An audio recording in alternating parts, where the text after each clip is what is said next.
Operation Mongoose, America's secret war against Cuba.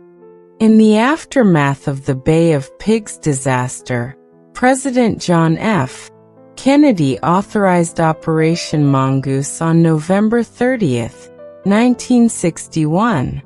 This covert action program represented a comprehensive, multi-agency effort to overthrow the Castro regime, without the direct military intervention that had failed so spectacularly at the Bay of Pigs.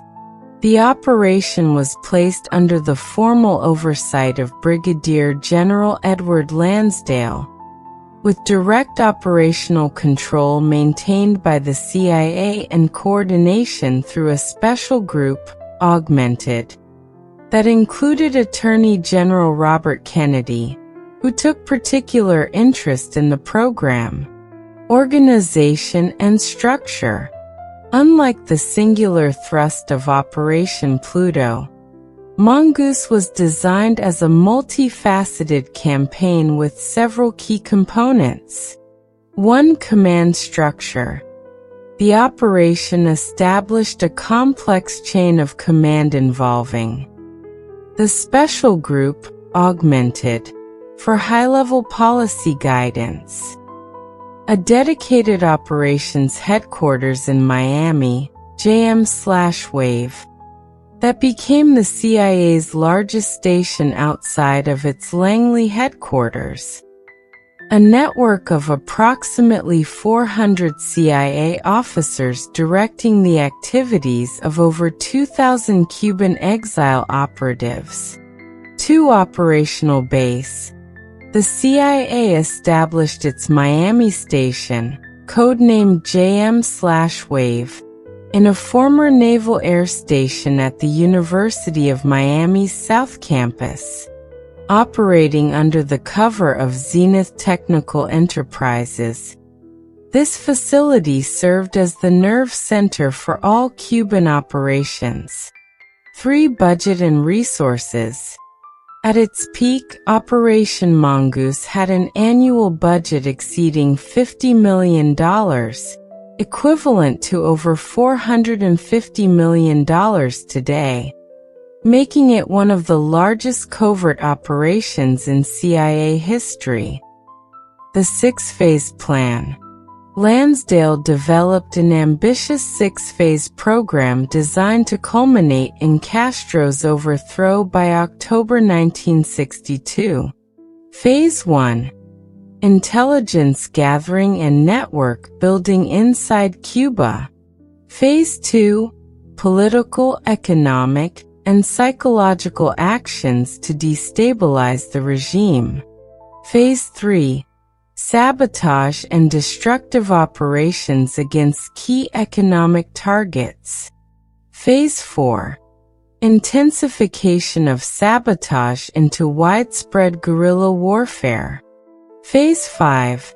Development of opposition leadership and increased military operations. Phase 6.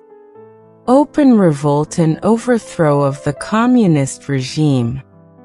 Operational activities. The operation encompassed a wide range of covert actions. 1. Economic warfare. Contamination of sugar shipments destined for export. Sabotage of agricultural machinery and industrial equipment. Targeting of power plants and transportation infrastructure. Introduction of chemical agents to destroy crops. 2. Psychological operations. Spreading of anti-Castro propaganda through Radio Swan and other channels. Circulation of counterfeit Cuban currency to undermine economic stability. Distribution of fake government directives to create confusion. Creation of false resistance groups to sow distrust. 3. Paramilitary operations. Infiltration of commando teams to conduct sabotage. support for existing anti-Castro guerrilla groups in the Escambray Mountains, raids on coastal installations and shipping, weapons drops to resistance fighters, for assassination attempts, multiple plots against Fidel Castro's life, including infamous schemes involving exploding cigars, poison diving suits, and contaminated food, targeting of other key revolutionary leaders. The Phantom Invasion strategy. A key element of Mongoose was the creation of a climate of imminent invasion. CIA operatives conducted regular reconnaissance missions in Cuban waters, ran infiltration teams across the Cuban coastline, and maintained a visible exile military presence in Florida and the Caribbean. This strategy aimed to keep Castro's forces constantly mobilized and on high alert, straining Cuba's resources and military readiness. Impact and consequences. Despite its massive scale and resources, Operation Mongoose failed to achieve its primary objective of overthrowing Castro. Instead, it produced several significant unintended consequences. 1. Strengthening of Castro's position. The constant threat of U.S. aggression actually helped Castro consolidate power domestically and justify increased security measures. 2. Soviet alliance. The operation pushed Cuba more firmly into the Soviet orbit, as Castro sought protection against American hostility. This contributed directly to Khrushchev's decision to place nuclear missiles in Cuba, leading to the Cuban Missile Crisis in October 1962. 3. Missile Crisis pause. The Cuban Missile Crisis forced a temporary suspension of Mongoose operations in late 1962, as Kennedy recognized the dangerous escalation that these activities had helped provoke. 4. Diplomatic fallout.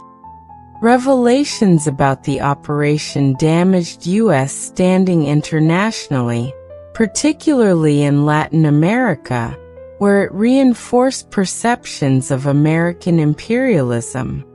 5. Operational legacy.